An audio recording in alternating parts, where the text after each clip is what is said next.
Hello hello, on se retrouve pour cette cinquième description de photo, le mois de mai, avec la Lune et le pic de Château-Renard. Un pic de Château-Renard qui est juste à côté de l'observatoire de Saint-Véran, d'ailleurs on l'appelle aussi l'observatoire de pic de Château-Renard, hein, l'observatoire le plus haut d'Europe avec l'un des meilleurs ciels de France certainement, voire même du monde, un des 10 meilleurs ciels du monde. Voilà pour la petite anecdote concernant cet observatoire astronomique. Alors, beaucoup de personnes quand ont vu cette photographie-là, on dit bah, c'est bizarre, on a l'impression que c'est un montage, etc. Alors qu'en fait, non, c'est une vraie photo, c'est une seule et même photo. Alors il y a deux phénomènes qui donnent cette impression que la Lune est énorme par rapport au sommet. C'est que le premier phénomène déjà, l'œil a un repère visuel terrestre.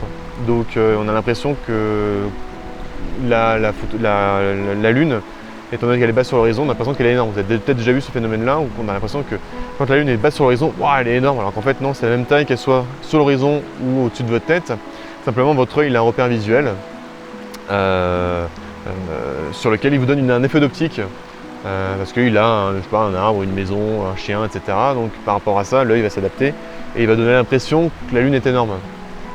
Ce qui n'est pas le cas, hein. La Lune ne change pas de taille en fonction qu'elle soit sur l'horizon ou autour. Donc là c'est la première impression. Et là le deuxième phénomène, c'est que j'utilise une lunette de 600 mm de focale, donc c'est un zoom assez conséquent, donc ça va venir écraser les plans. Et le fait d'écraser les plans, on a l'impression que finalement tout est assez proche entre la Lune et le sommet, donc ça donne cette impression là. Pour arriver à caler pile poil la Lune sur le pic, il y a un peu de recherche, hein. Il y a une application qui s'appelle PhotoPills qui donne une position approximative du lever de soleil ou du coucher de soleil en fonction de ta position. Donc ça permet de voir approximativement, mais ça ne suffit pas, hein. Le mieux c'est d'être sur place, de voir un petit peu concrètement où se lève la Lune, hein, parce que comme je disais dans une vidéo précédente, ou peut-être que vous savez déjà, mais la Lune se lève et se couche jamais à la même position ni à la même heure. Si bien que de jour en jour, la Lune se lève entre une demi-heure et une heure plus tard. Donc c'est quand même assez conséquent et la position n'est pas du tout la même.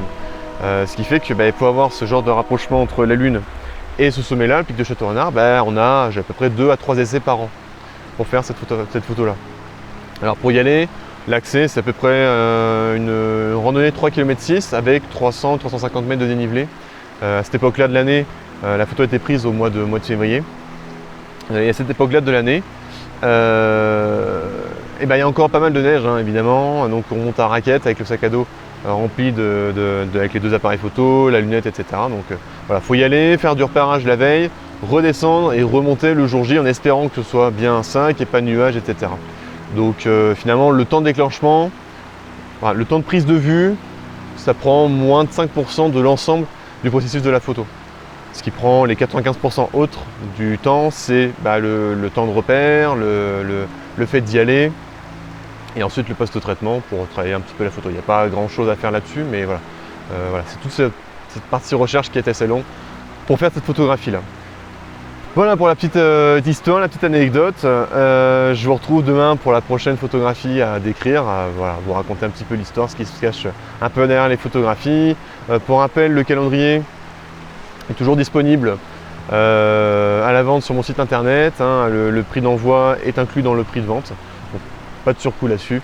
Donc voilà, le lien est directement dans la description, dans la bio pour pouvoir commander le calendrier. Si vous avez des questions, bien sûr, n'hésitez pas à me les poser, hein, que ce soit en DM ou sous le post, il n'y a aucun souci.